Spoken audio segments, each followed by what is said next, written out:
황조가 유리왕 꾀꼬리의 노래. 편편 황조 펄펄 나뉘는 저 꾀꼬리. 자웅상이 암수 서로 정답구나.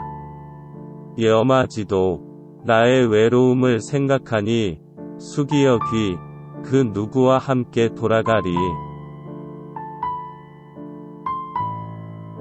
감상일 오세주. 이 시는 흔히 문헌에 나타난 우리나라 최초의 개인 서정시로 알려져 있다.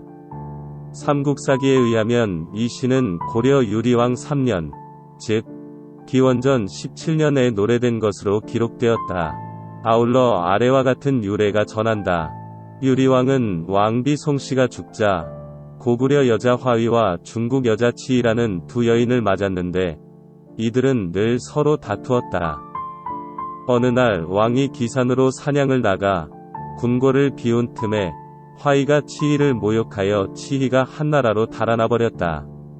왕이 사냥에서 돌아와 이 말을 듣고 곧 말을 달려 쫓아갔으나 벌써 간 곳을 알지 못하였다. 왕이 탄식하며 나무 밑에서 쉬는데 짝을 지어 날아다니는 꾀꼬리를 보고 이 노래를 지었다. 1구를 보자. 편편왕조 펄펄 나뉘는 저 꾀꼬리. 여기서는 봄이라는 화려한 계절과 숲속이라는 공간이 설정된다.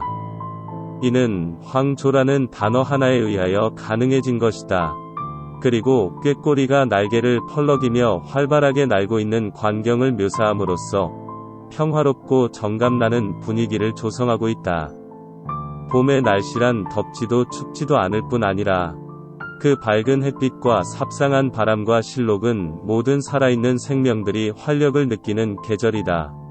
이러한 계절의 숲은 모든 생명들이 숨쉬는 생명의 심포니가 이루어지는 곳이다. 여러 가지 생명이 있었겠지만 시적 자아의 눈에는 꾀꼬리가 눈에 들어온 것이다. 무슨 이유에서일까? 아마도 꾀꼬리의 그 화려한 날개빛과 그 낭낭한 소리, 그리고 둥지 주변을 오가며 암수가 어울려 날고 있는 모습은 아마도 열애 중인 남녀의 남을 의식하지 않는 과감한 애정 표시 행위를 연상하기에 충분할 것이다. 크지도 작지도 않은 그 몸집, 날렵한 모양새는 그러한 생각을 하기에 충분할런지도 모른다. 이 구를 보자. 자웅상의 암수 서로 정답구나. 여기서 시적 자아는 더 자세한 감정을 느낀다. 어울려 노는 꾀꼬리는 암수가 서로 어울려 사이좋게 놀고 있다고 느낀다. 새들이 실제로 그러한지는 알 수 없다. 그러나 똑같이 새를 보지만 그냥 무심히 새가 소리낸다. 새가 운다. 새가 노래한다. 고 말하는 사람도 있을 것이다. 시적 자아는 암수가 서로 의지한다고 표현하고 있다. 이는 자신의 현재의 감정 상태를 반영한다고 볼 수 있는 것이다. 어떠한 감정일까? 작가는 암수가 서로 의지하며 정답게 노는 것이 부러운 상태인 것이다. 즉 현재 자신이 여자와 이별한 상태를 의미하는 것이다. 그리고 그것은 죽기보다 싫은 것이다. 3구를 보자. 염아지도 나의 외로움을 생각하니. 이제 시적 자아는 자신의 균형이 깨어진 감정의 상태를 고백하는 것이다. 아니, 고백하지 않을 수 없다는 편이 옳을 것이다. 누구에게 고백하는 것일까? 물론 자신에게 말이다. 그러나 남이 들어도 좋은 것이다.